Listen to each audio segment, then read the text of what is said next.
chimwemwe chifukwa tukumbukira mizimu ya makolo athu kapena iwo amene anamenya nkhondo zikulu ziwiri zimene zinachitika pa dziko lonse lapansi. Ndi amene akubwera ndi asilikali amabacha parade imeneyo kubwera kuti izayambitse mwambowu osiyanasiyana. Tikatero mtsogoleri wa dziko linakhala kufika ndena iliyonse konkuno, ndipo zikatero tsopano zonse zikhale zikuyamba kuno ku Kobe Barracks kuno ku mzinda wa Zomba. Tiri mukumva pang'ono nyimbo zimene zikumvekera pansi pansi.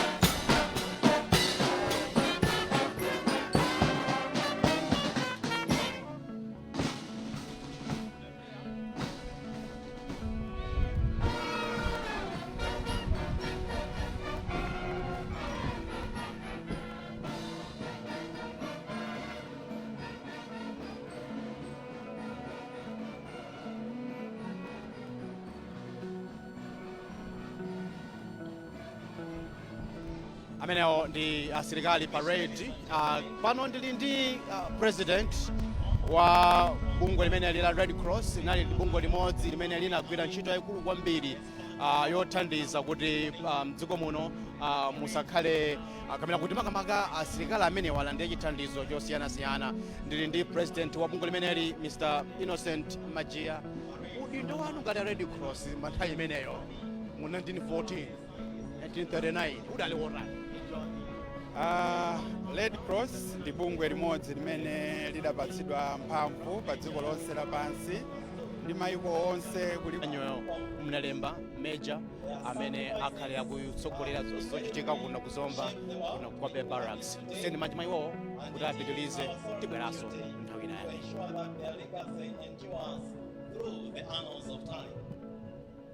We are profoundly honored.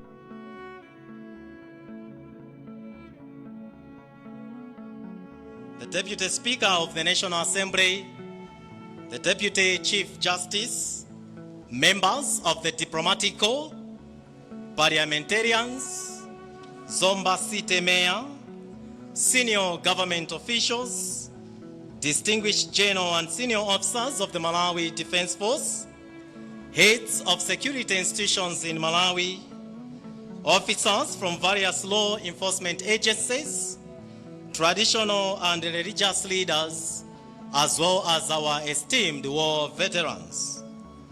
Your presence here serves as a resounding testament to the significance of this commemorative event and the profound respect we hold for our veterans. Esteemed guests, as we progress with today's ceremony, let us reflect on the symbolism of the poppy, an emblem of remembrance and resilience. It serves as a reminder of the blood shed and the fortitude exhibited by those who served. Our program has commenced with a ceremonial parade that has been formed by the 1st Battalion of the Malawi Army, and later we are going to be joined by General Dr. Paul Valentino Piri, Commander Malawi Defense Force, who come alongside Mr. Hapen Kandawile, Deputy Inspector General of the Malawi Police Service. The two will welcome His Excellency, the President, upon his arrival at around 2 minutes to 11. Upon the President's arrival, he will proceed to the saluting days where he's going to be accorded the presidential salute. At precisely 11 o'clock, a resounding maroon signal will be held, signaling the commencement of a 2-minute silence of honor to honor our fallen heroes. And this is going to be followed by another maroon before sounding of the last post. Subsequently, wreaths will be laid, and His Excellency the President will lead the Malawi nation in paying homage to our fallen heroes by laying the first wreath here at the Zomba War Memorial Tower. Following the wreath-laying ceremony, the clergy will lead us in prayers, and these prayers are going to be followed by the hymn, "O God, our help in ages past," which is outlined in our programs. After the hymn, "O God, our help in ages past," the reveille will be played, and this reveille symbolizes a number of things. First, it symbolizes awakening. Second, the conclusion of a vigil. Third, the reiteration of duty. And lastly, the preservation of the tradition that links present generations with historical military customs. Subsequently, His Excellency will return to the saluting days for the Malawi national anthem before his departure. We extend our heartfelt gratitude to you all who have come to join us during this very important occasion, and your presence stands as a testament to the valor and commitment of our servicemen and women. Olemekezeka amayi ndi abambo, ndikulandireni pano pa chipilala cha chikumbutso ku Zomba, pamene lero lino dziko la Malawi pamodzi ndi mayiko ena onse a mu Commonwealth akhale akukumbukira asilikali amene adataya miyoyo yawo pa nkhondo ziwiri zikuluzikulu za dziko lonse lapansi komanso nkhondo zina zotsatira. Mwambo wathu lero lino, mlendo olemekezeka akhala mtsogoleri wa dziko lino, His Excellency Dr. Lazarus Chakwera, amenenso ndi Commander-in-Chief wa Malawi Defense Force. Mwambo waukulu uchitikira kuno ku Zomba, ndipo tikhalanso ndi mwambo wina ku National War Memorial Tower ku Lilongwe, kumene mtsogoleri wa dziko lino akuyimiridwa ndi olemekezeka auchizi Nkandawire, ndipo ku Northern Region Panzuzu Cenotaph, mtsogoleri wa dziko lino kumeneko akuyimiridwa ndi olemekezeka Daliso Kawale. Mtsogoleri wa dziko lino tikuyembekezera kuti afika malo ano nthawi ikamayandikira 11 o'clock, ndipo akafika malo ano alandiridwa ndi General Dr. Paul Valentino Piri, Commander Malawi Defense Force, pamodzi ndi Mr. Happy Nkandawire amene ndi Deputy Inspector General wa Malawi Police Service. Ayiwowa azapitirira pa nsanja imene yakonzedwa pamene mtsogoleri wa dziko lino akalandire ulemu wake, ndipo pambuyo pake nthawi ikakwana 11 o'clock tiwomba mzinga woyamba, ndipo mzinga umenewu uzatsatidwa ndi mphindi ziwiri zimene tonse tizakhale chete kupereka ulemu kwa abale ndi alongo amene adataya miyoyo yawo pa nkhondo ziwiri zikuluzikulu za dziko lonse lapansi komanso nkhondo zina zotsatira. Tikazamaliza mphindi zimenezi tizawombanso mzinga wina, ndipo pambuyo pa mzinga umenewu tizawomba lipenga limene timalitchula kuti last post, kuchichewa timati gona. Lipenga limeneli likayimbidwa tonse tizapemphedwa kukhala, ndipo tsopano tizayamba mwambo oyala nkhata. Mtsogoleri wa dziko lino His Excellency Dr. Lazarus Chakwera, amenenso ndi Commander-in-Chief wa Malawi Defense Force, atsogolera mtundu wa Malawi popereka ulemu kwa abale ndi alongo amene adataya miyoyo yawo pa nkhondo ziwiri zikuluzikulu zimenezi poyala nkhata yoyamba pano pa Zomba War Memorial Tower. Iwowa akayala nkhata, pambuyo pake azayala ndi Commander Malawi Defense Force pamodzi ndi Deputy Inspector General wa Malawi Police Service. Kusatirapo tizakhala ndi wachiwiri kwa Speaker wa kunyumba ya malamulo komanso a Deputy Chief Justice, nawonso azayala nkhata zawo. Kusatirapo tizakhala ndi Secretary to the President and Cabinet, ndipo ndandanda wina tizakhala tikufotokoza kufikira nkhata zosiriza ziwiri zimene azayale ndi a President a Malawi Red Cross Society komanso oyimira St. John's Ambulance Association. Tikazamaliza mwambo oyala nkhata tizakhala ndi mwambo wa mapemphero, ndipo nthawi imeneyi ndizayipereka kwa anzathu amene atisogolere pa mwambo wa mapemphero. Pomaliza pa mwambo wa mapemphero tizafunsidwa tonse kuima ndikuimba nyimbo Oh God Our Help in Ages Past, imenenso ili gawo limodzi la program zimene takupasani. Taikamo nyimbo imene mchingerezi komanso mchichewa, ndipo tizaimba nyimbo imeneyi mosogozedwa ndi Malawi Defense Force Brass Band.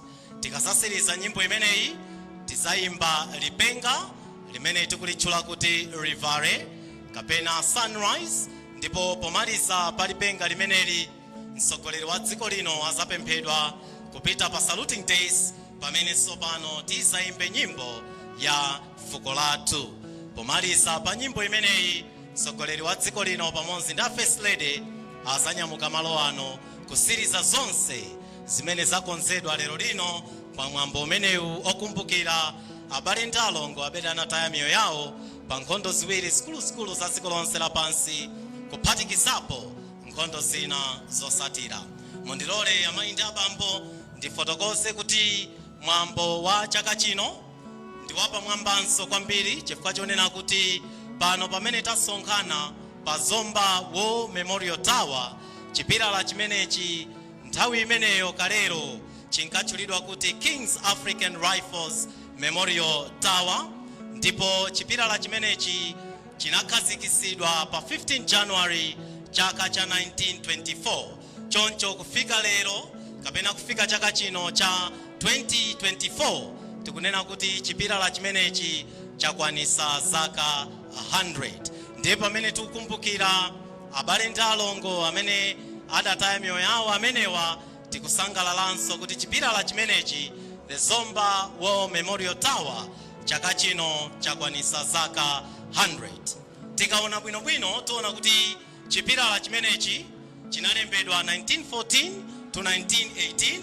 monga tikuziwira 1914 to 1918 ndi nthawi imene kudali nkhondo yoyamba ya dziko lonse lapansi. Choncho acting governor Anyasland, nkhondo imene idatha mchaka cha 1924, adaona kuti kunali kwabwino kukumbukira onse amene adazipereka ndi kutaya miyoyo yawo pa nkhondo yoyamba imeneyi. N'chifukwa chake chipilala chimenechi kwambiri chimaunika iwo amene adataya miyoyo yawo pa nkhondo yoyamba ya dziko lonse lapansi. Mwina nkumafunsa kuti nanga nkhondo zina zosatira kodi anthu asitiwakumbukira?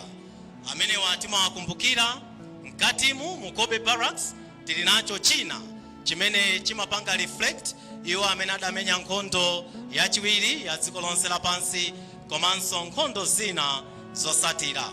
Muja ndafotokozera lero lino pa 10 November sitikukumbukira okhawo amene adataya miyoyo yawo pa nkhondo yoyamba, timakumbukiranso iwo amene adataya miyoyo yawo pa nkhondo yachiwiri komanso nkhondo zina zosatira. Komanso monga tonse tikusiwira asilikali a dziko lino la Malawi akumapita mayiko osiyanasiyana kukasungisa bata ndi mtendere kumeneko, ndipo muzaka zina tinatayanso asilikali ena, ndipo iwowa timawakumbukiranso lero lino. Distinguished ladies and gentlemen, once again I welcome you all here at the Zomba War Memorial Tower. I was just explaining that besides commemorating those who lost their lives during the first two major wars, today is also a very important day in our history, because this pillar, this memorial tower that we see, has clocked 100 years. The tower was erected on 15th January 1924, and reaching now 2024, it has clocked 100 years. So today, as we pay our homage to the fallen heroes, we'll also be celebrating 100 years of existence of the Zomba War Memorial Tower, which was previously called the King's African Rifles War Memorial Tower. Posachedwa pa mtsogoleri wa dziko lino akhala akufika malo ano, ndipo muja nditafotokozera akafika malo ano apitirira ndi kukalandira saluti wa ulemu. Kusatira pamenepo nthawi ikakwana 11 o'clock tiwomba mzinga woyamba umene usatidwe ndi 2 minutes silence tisanaombe mzinga wina. Ndikudziwa pakati pathu nkutheka alipo amene tikamva kuombedwa kwa mzinga timazizimuka, Tikupempeni muzikonzekerese kuti by 11 o'clock komanso 2 minutes later tikhala tikuomba mzinga umenewu.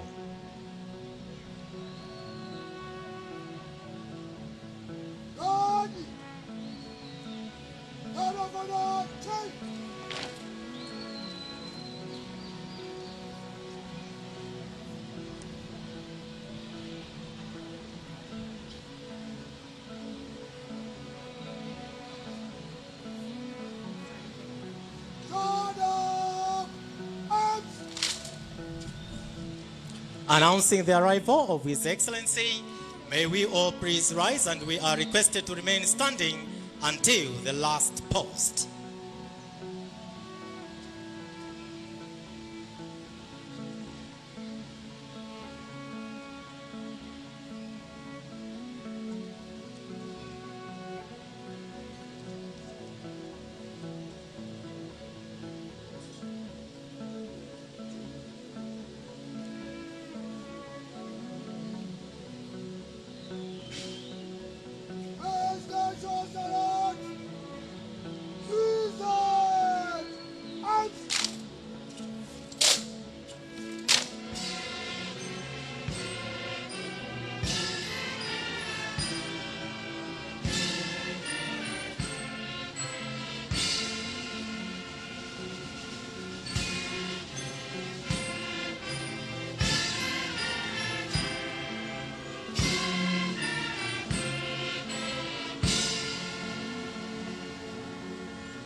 We may please be seated.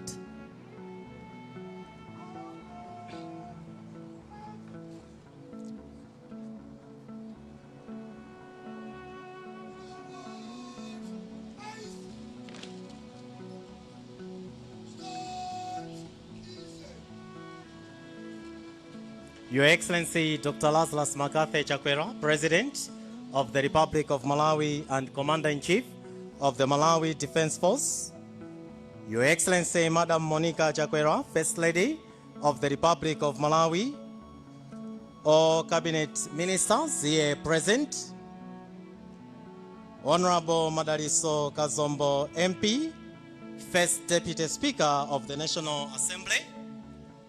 Your Lordship, Deputy Chief Justice of the Republic of Malawi, Honorable Justice Lovemo Chikopa, Senior Counsel, Honorable Mark Bottoman, MP, representing the Leader of Opposition in Parliament, Ms. Colleen Zomba, Secretary to the President and Cabinet, and all senior government officials here present, General Dr. Paul Valentino Piri, Commander Malawi Defense Force, and Mrs. Mesei Twambirire Piri, Mr. Hape Nkandawire, Deputy Inspector General of the Malawi Police Service, and all heads of security institutions in Malawi here present, Your Excellencies, members of the Diplomatic Corps, Your Worship Councillor Christopher Jana, Zomba City Mayor, General Henry Odiro, retired,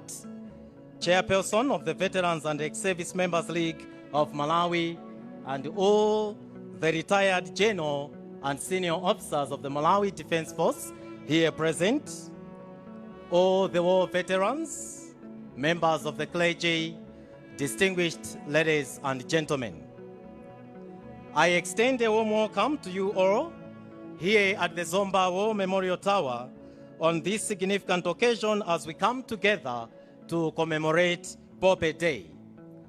This day holds profound significance as we pay tribute to the memory of those who made the ultimate sacrifice during the world wars and subsequent conflicts. Celebrated annually on November 11th, this day marks the anniversary of the cessation of hostilities in the First World War in 1918, precisely at the 11th hour of the 11th day of the 11th month. Today commemorates 106 years since the signing of the armistice that brought an end to the First World War. Your Excellencies, honored guests, at the stroke of 11 o'clock, the first maroon was ignited, symbolizing both remembrance and reverence for those who have bravely served. A 2-minute silence followed, providing a moment of reflection and respect for the fallen heroes, honoring their courage and selflessness. Another maroon was then sounded, deepening the atmosphere of contemplation. Thereafter, the last post was played, a bugle call, bidding a final farewell and serving as a reminder of the profound sacrifices made by our valiant servicemen and women. Your Excellencies, distinguished ladies and gentlemen, while this day initially commemorated the immense losses of the First World War, it now serves to honor all individuals who have lost their lives in conflicts thereafter. Here in Malawi, we remember and honor those who made the ultimate sacrifice, including members of the Malawi Defense Force who served in various operations and United Nations peacekeeping missions across the globe. As we gather to pay tribute, we not only honor those who laid down their lives for our freedom, but also those who continue to carry the impact of wars on their lives. This year's commemoration, Your Excellencies, distinguished ladies and gentlemen, holds particular significance as it marks a century since the establishment of the King's African Rifles War Memorial Tower, now known as the Zomba War Memorial Tower that was erected in memory of the foreign members of the 1st and 2nd Regiment who sacrificed their lives in service of the British Empire during the First World War. Fondly known as the chipilala, the Zomba War Memorial Tower was erected by the Nyasaland colonial government and unveiled on 15th January 1924. Your Excellency, this tower features 8 brass tablets inscribed with a roll of honor listing those who died in action or those who succumbed to diseases, and the total that is reflected at this tower is 1,285. The plaques and inscriptions on this monument tell a compelling story of bravery and sacrifice, serving as a stark reminder of the impact of global conflicts on local communities and reflecting on Malawi's colonial legacy. Your Excellency, as we proceed with our program, wreaths will be laid at this tower which has clocked 100 years to honor our foreign heroes and mark its centenary celebration. Your Excellency will lead the Malawi nation in paying homage to our foreign heroes by laying the first wreath here at the Zomba War Memorial Tower. I now have the honor to request Your Excellency to lay the inaugural wreath. Your Excellency.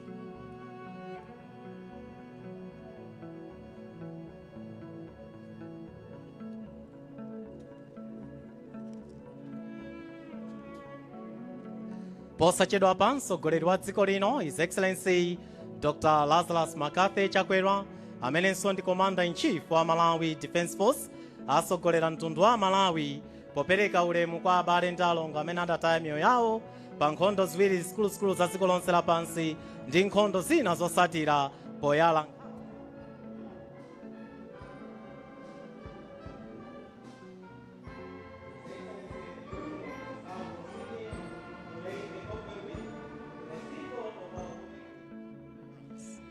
This wreath, adorned with vivid red poppies that blossomed amidst the harrowed graves of soldiers in the Flanders fields of Germany, signifies the unwavering resilience and profound sacrifice of those who have fallen.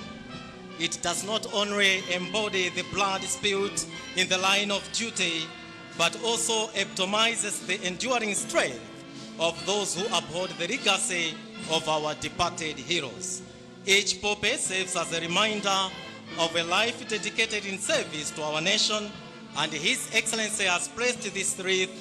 We stand now united in our shared appreciation and reverence of our foreign heroes.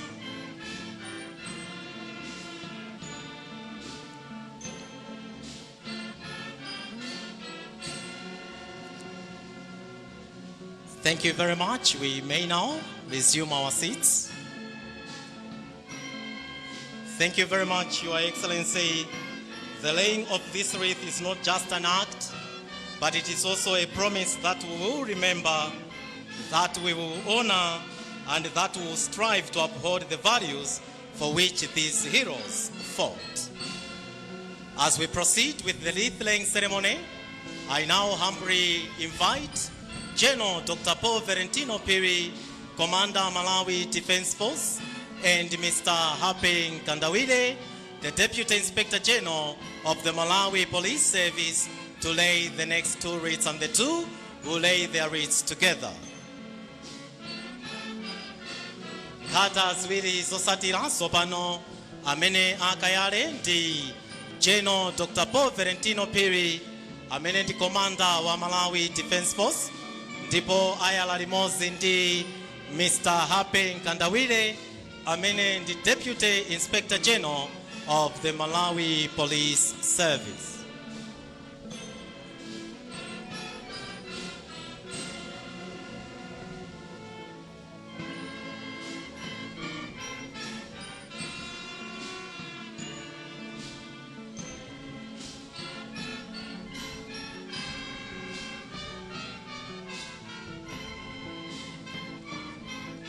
General Dr. Paul Valentino Piri, Commander, Malawi Defense Force, komanso Deputy Inspector General wa Malawi Police Service, Mr. Hapen Kandawire, damene ayale nkata zotsatira, ndipo pamenepa taona asilikali ya Malawi Defense Force kupereka nkata zimenezi kwa akuluakulu amenewa General Dr. Paul Valentino Piri kuyimira Malawi Defense Force, ndipo Deputy Inspector General kuyimira magulu onse a zachitetezo mdziko lino la Malawi.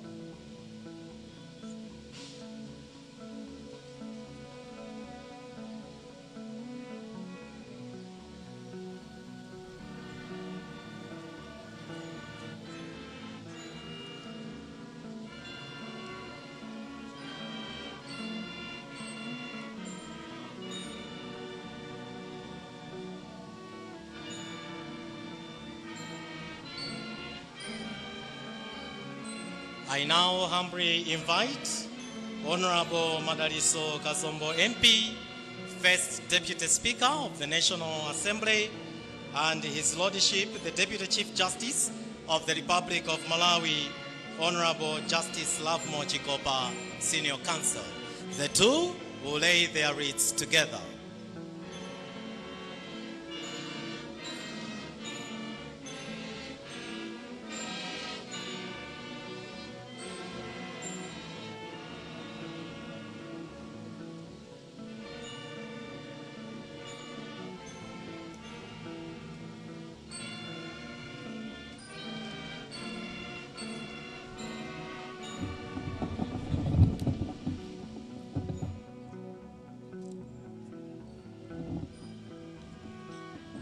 Honorable Madaliso Kazombo MP, First Deputy Speaker wa National Assembly, komanso a Deputy Chief Justice, Honorable Justice Lavmo Chikopa AC, kupita kukayala nkata, pamene tikupereka ulemu kwa abale ndi alongo amene adataya miyoyo yawo pa nkhondo ziwiri za dziko lonse lapansi, komanso nkhondo zina zotsatira. Timafotokoza kuti chipilala ichi tsopano chatha zaka 100, choncho apa pamene tili ndi mwambo wathu wapo lero lino tikusangalalanso kuti chipilala chimenechi chatha zaka 100 chichikhazikitsire pa 15 January chaka cha 1924.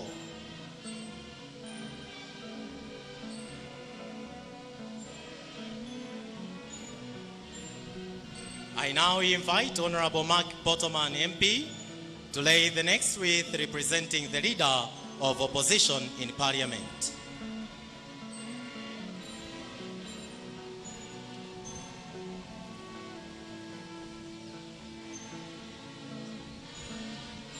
Nkata yotsatira amene akayale ndi olemekezeka a Mark Bottoman kuyimira mtsogoleri wa zipani zosusa boma ku nyumba ya malamulo.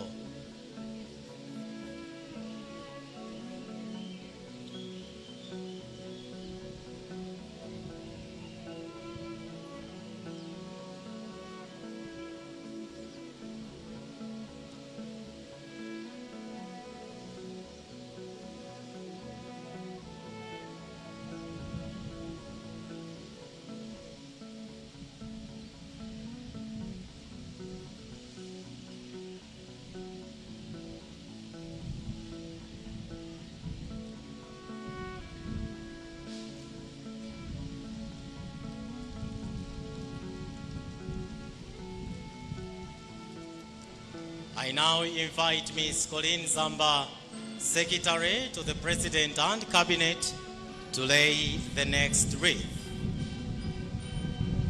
Mlembi wankulu wa boma, Ms. Colleen Zomba ndi amene tsopano akayale nkata yotsatira.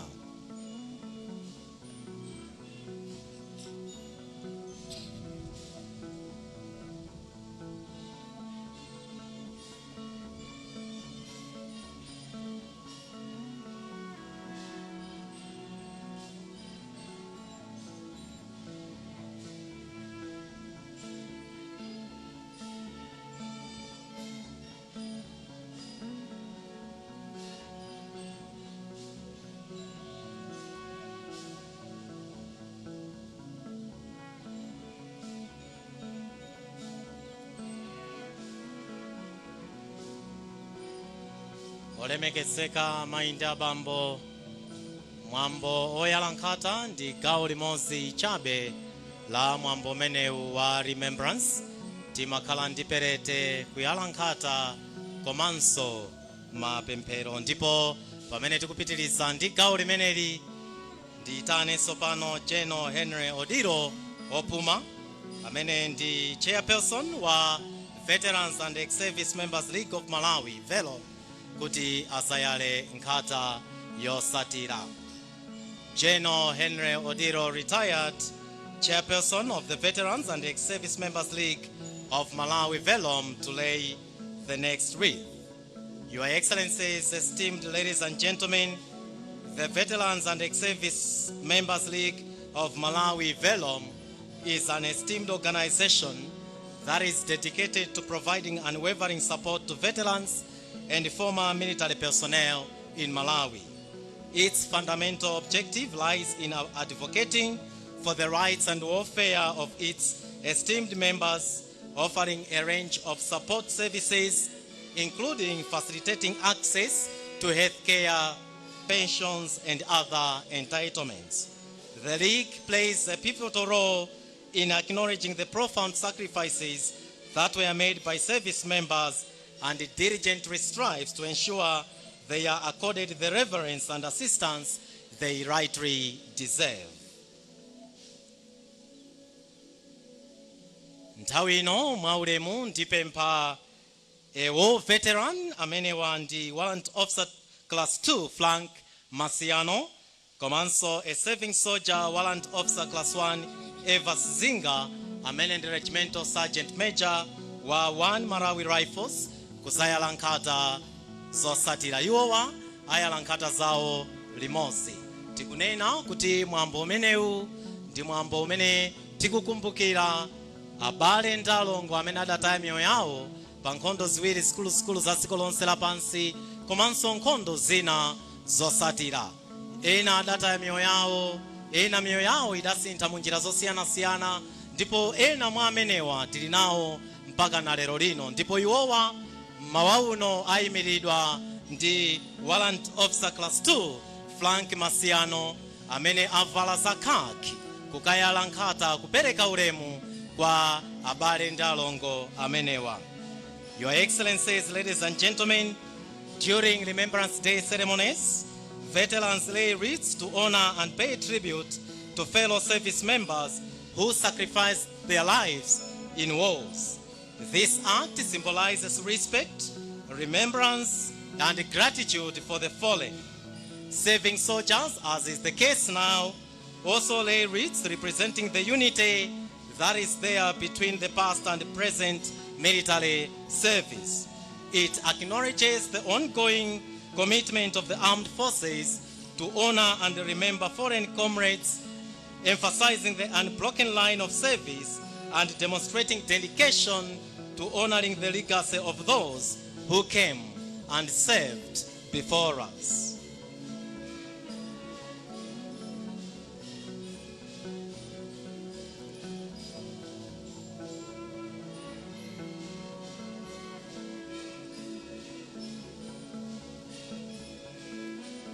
Amenewo anali Warrant Officer Class 2 Frank Masiano, ewo veteran komanso a serving member Warrant Officer Class 1 Evas Zinga.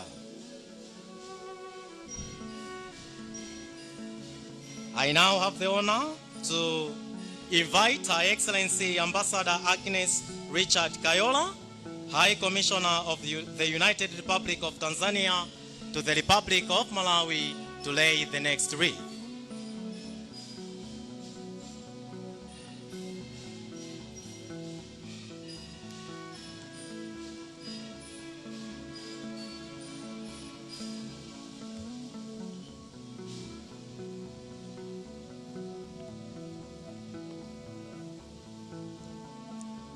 The next wreath to be laid by Her Excellency Ambassador Agnes Richard Kayola, High Commissioner of the United Republic of Tanzania to the Republic of Malawi. Members of the diplomatic corps often participate in remembrance parades by laying wreaths as a display of respect solidarity, and acknowledgement of the sacrifices made by the military and service members of the host nation. This ceremonial act, undertaken by diplomats, symbolizes international unity and endorsement of the foreign heroes and the noble ideals they optimized. Through their involvement in this wreath-laying ritual, diplomats pay tribute to the legacy of those who valiantly served and gave their lives in the pursuit of liberty and harmony. Such a gesture embodies a collective dedication to commemorating and recognizing the selfless contributions of the military within the host nation.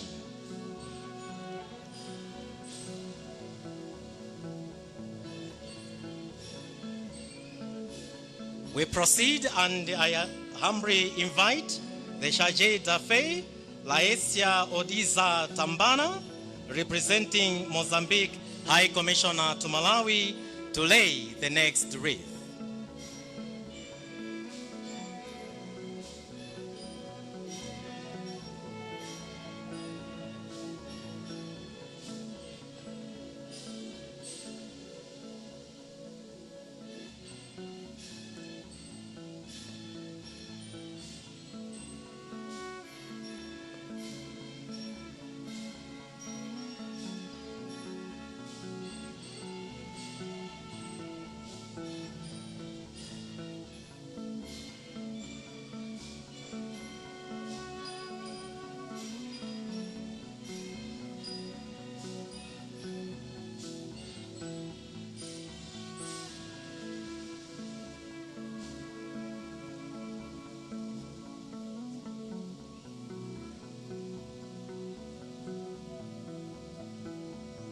Nkata imeneyi amene ayala ndoyimira kazembe wa dziko la Mozambique kuno ku Malawi. I now invite His Worship Councillor Christopher Jana, Zomba City Mayor, to lay the next wreath.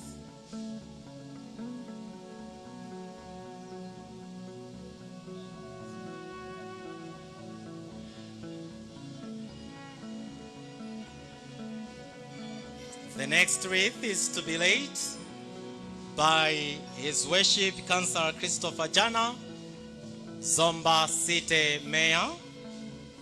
And Your Excellencies, distinguished ladies and gentlemen, city mayors honor military sacrifices by laying wreaths at Remembrance Day ceremonies. This shows unity with armed forces and commitment to commemorating foreign heroes. Mayors recognize military contributions to safeguarding the nation and upholding peace and liberty. This act is also a symbol of civic solidarity and pays tribute to armed forces sacrifices. Tinaona mfumu ya mzinda wa Zomba ikuyala nkhata pamenepa, nayonso kupereka ulemu kwa abale ndi alongo amene tikuwakumbukira lero lino.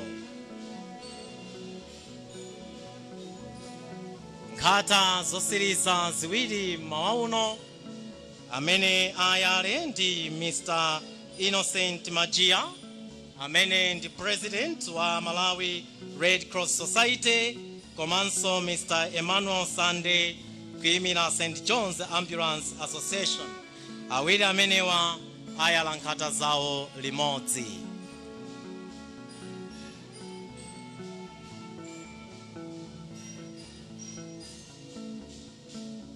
The next and the last two wreaths to be laid by Mr. Innocent Majia, who is the President of the Malawi Red Cross Society, and Mr. Emmanuel Sande, representing St. John's Ambulance Association, and the two will lay their wreaths together. Your Excellencies, distinguished ladies and gentlemen, during the First World War, the Red Cross and St. John's Ambulance formed what was called the Joint War Committee to provide relief, create voluntary aid detachments that were skilled in first aid, nursing, and many others. They assisted in hospitals, rest stations, and battle zones with motorized ambulances. The committee also documented injured and missing individuals, offering aid to prisoners of war, and arranging repatriation, hence their recognition during the Remembrance Day parade.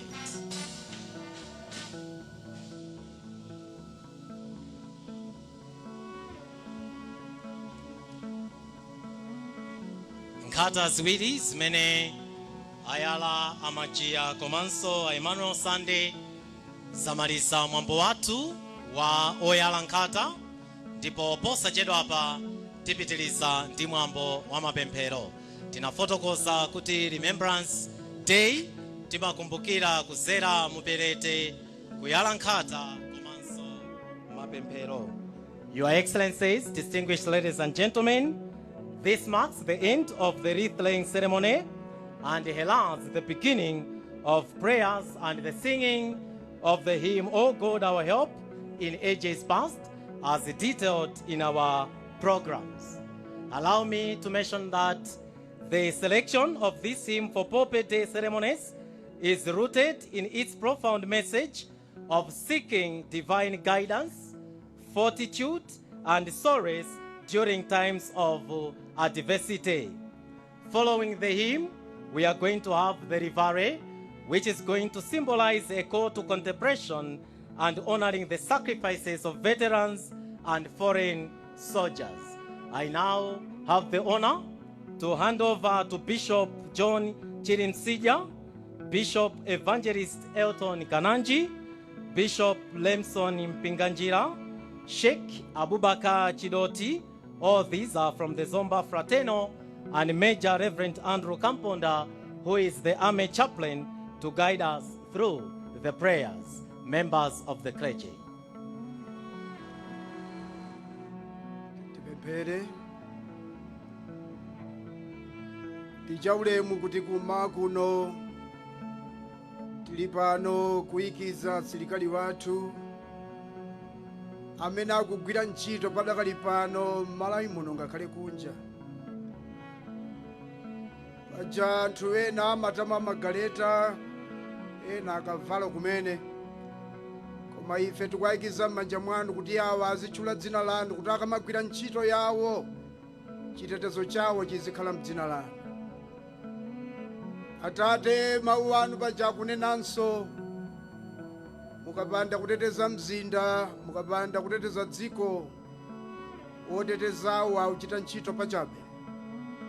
Khalani mulungu wawo, khalani zitsamba zawo, khalani mankhwala wawo. Kuwateteza akamagwira ntchito kupita kunja, azibwera moyo wathanzi kuti tonse tizilemekeza dzina lanu pamodzi. Ngakhale His Excellency amene ali msilikalinso wamkulu, tikumnyikiza m'manja mwanu. Naye ali ndi nkhondo zake zikuluzikulu, koma tikupemphera pakuti iye ndi mwananso wa Abrahamu, kamutetezani.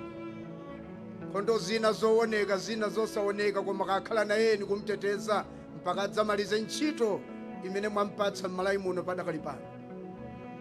Lemekezekani mfumu polandira mapemphero amenewa, chifukwa tapemphera m'dzina la mwana wanu Yesu Khristu, mfumu ndi Ambuye. Amen.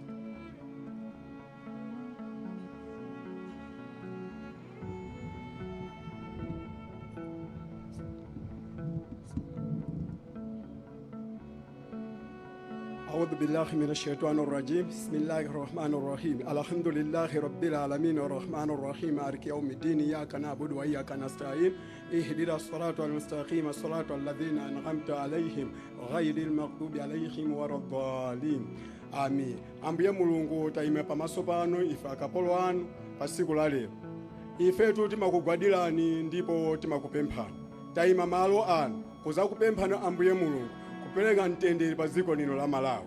Pamene mukupempha tupempha mtendere pa dziko lino la Malawi, dalisa mpaseni mtendere mtsogoleri wathu wa dziko lino la Malawi. Mpaseni luntha, mpaseni mtendere, mpaseni thupi la thanzi. Apaseni asilikali athu thupi la thanzi. Ndi onse amene tikuyang'ana dziko la Malawi lino. Tonse tikusiya manja mwa Mulungu. Amen. Yehova mulungu wathu, mulungu amene muli chiyambi ndi chimaliziro cha zinthu zonse, mulungu wamkulukulu, tikuyamikani, tikutamandani, tikudza pamaso panu mawa uno motsogozedwa ndi mtsogoleri wathu Dr.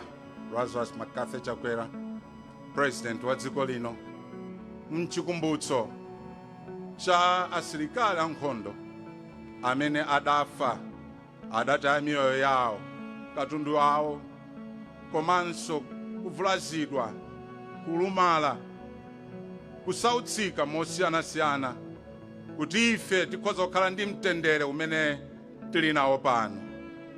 Tikupemphera Ambuye kuti chikumbukiro ichi chitithandizire ife kusayiwala konse, kukadzipereka nsembe yokubweretsa mtendere, nsembe yakubweretsa ufulu, nsembe yakubala chigonjetso mdziko lathu, kukakhala wanthu amene sitikhoza kukabweretsa chisokonezo, koma wanthu amene tikhoza kukadzipereka monga asilikali amene adadzipereka kukagwira ntchito yaikulu imene yatibweretsera mtendere mdziko lathu.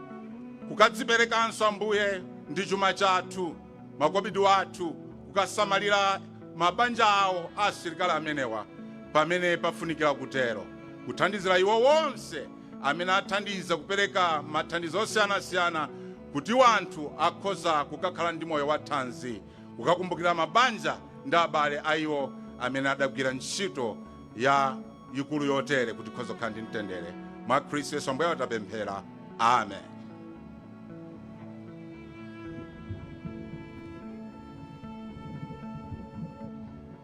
Ambuye wathu, mulungu wathu, tofuna tikuyamikeni ndi kuthokozani chifukwa cha kusonkhana kwathu malo ano pamene tikukumbukira asilikali amene adataya miyoyo yawo chifukwa cha dziko lino, chifukwa cha nkhondo imene idali pakati pathu.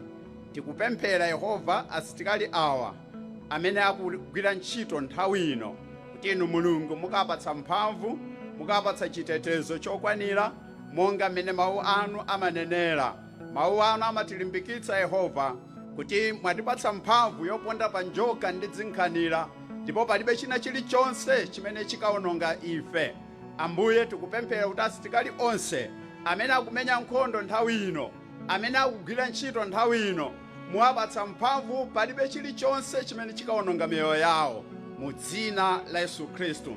Tikupempheranso asilikali onse amene akugwira ntchito nthawi ino kuti muwapatsa chitetezo chokwanira, Ambuye, kuti sakakhala ndi nthenda zina zilizonse zokhudza matupi awo ngakhale mabanja awo, mu dzina la Yesu. Tikupempheranso Yehova, kupemphera mtsogoleri wathu amene ali mtsogoleri wamkulu wa asilikali awa, kuti mukampatsa kulimbika mtima, kuti monga amene Davide adayima kulimbana ndi Goliati, Ambuye mukampatsanso mphamvu kuti akatsogolera gulu la asilikali ili kukamenya nkhondo ndi kupambana, mu dzina la Yesu. Tikupemphera Yehova kuti asilikali athu sakakhala anthu wamba, koma akakhala atsogoleri ndi opambana nthawi zonse, mu dzina la Yesu tapemphera. Amen. Opitiriza ndi mapemphero athu, Ambuye mulungu wathu tikuyamikani chifukwa mwapereka bata ndi mtendere pakati pathu, mwapereka umodzi, mwapereka mgwirizano. Zonsezi zachitika chifukwa cha chikondi chanu. Tikukupemphani chauta kuti mupitirize kupereka bata mdziko lathu, mupitirize kupereka moyo wathanzi, mupitirize kupereka utsogoleri wabwino, popeza pamene pali mtendere, pamene pali bata ndi utsogoleri wabwino, zinthu zonse zimayenda, chitukuko chimakhalapo. Mutimvera Ambuye popereka moyo wamphamvu ndi wathanziwo kwa asilikali anu, apitirize kuyang'anira malire, apitirize kuteteza komanso kubweretsa mtendere pakati pa dziko lathu. M'madera onse amene titumikira tionetsere ukulu wanu chifukwa ndi mayitanidwe abwino. Mulole tsono kuti tikhale ndi mtendere wanu, ndipo dalitso lochokera kwa inu Mulungu Atate, Mwana ndi Mzimu Woyera, Mulungu mmodzi, zipitirize kukhala pakati pathu ndi kudalitsa dziko lathu lero ndi nthawi zosatha. Amen.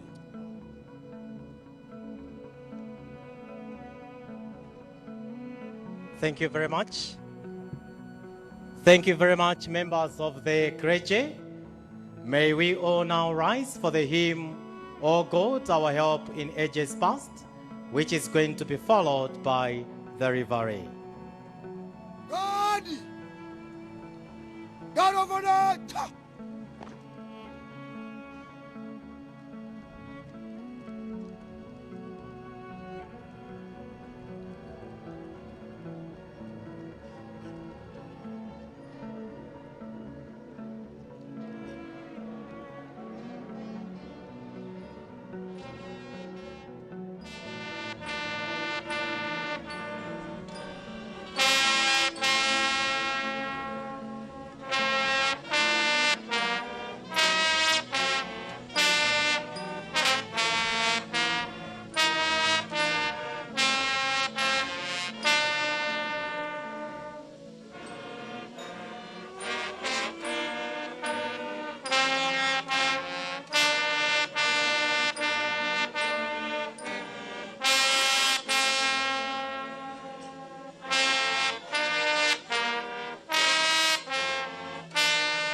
This for the Malawi national anthem.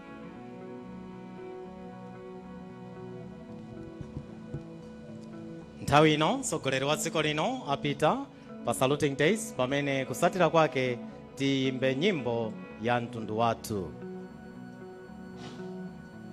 PlayStation Salad! Present! Arms!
posachedwa pa mtsogoleri wa dziko lino komanso a first lady akhala akuchoka malo ano, ndipo tikupemphedwa kukhala chiyimire kufikira mtsogoleri wa dziko lino achoke malo ano.